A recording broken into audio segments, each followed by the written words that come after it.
নমস্কার, কেমন আছেন সবাই? আজ আমি আবারও চলে এসেছি আরেকটি রান্না নিয়ে, এগ চিকেন ফ্রাইড রাইস। তার জন্য প্রথমে ভাত করে নিতে হবে। তো আমি চালটা বাসমতি চাল আমি প্রায় 1 ঘন্টা ভিজিয়ে রেখেছিলাম। তো এরপরে হাঁড়িতে জল বসিয়ে দিয়েছি। জল ফুটে উঠলে তার মধ্যে পরিমাণ মতো লবণ আর একটু সাদা তেল দিয়ে চালটা দিয়ে দিলাম। এরপরে ভাতটা আমি নামিয়ে নেব। ভাতটা কিন্তু 80% মতো কুক করব।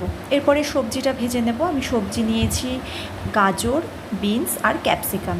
তো সবজির মধ্যেও সামান্য লবণ দিয়ে সবজিটা ভেজে তুলে রাখবো। এরপরে চিকেনটাকে আমি একটু ম্যারিনেট করব। তার জন্য আমি চিকেনের মধ্যে দিয়ে দেব লবণ। চিকেনটা আমি বোনলেস চিকেন ছোট ছোট টুকরো করে কেটে নিয়েছি।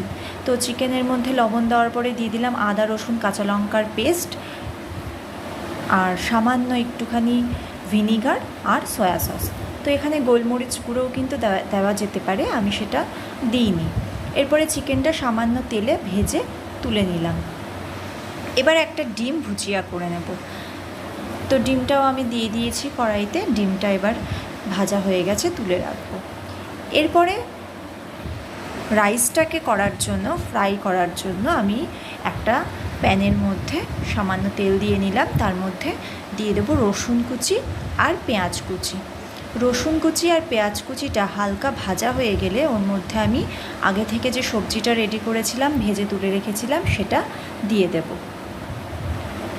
আর এর মধ্যে যে মাংসটা আমি ভেজে রেখেছিলাম, চিকেনটা, সেটাও দিয়ে দেব।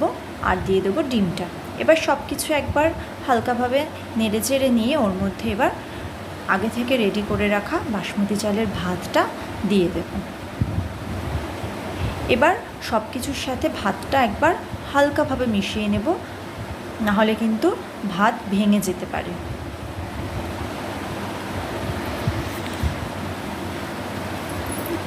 এবার আমি এর মধ্যে সামান্য একটু চিনি দিয়ে দিলাম। খুব বেশি মিষ্টি দেব না, কারণ এটা এগ চিকেন ফ্রাইড রাইস, খুব বেশি মিষ্টি হবে না।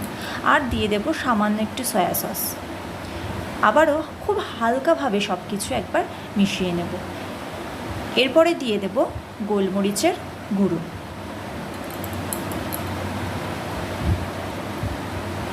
এবার আবার একবার সব কিছু মিশিয়ে নেব। আর সব কিছু মিশিয়ে নিলেই কিন্তু আমার ফ্রাইড রাইসটা রেডি। সবাই আমার চ্যানেলটাকে প্লিজ সাবস্ক্রাইব করে দেবেন, আমার পাশে থাকবেন, আর সবাই সুস্থ থাকবেন, ভালো থাকবেন।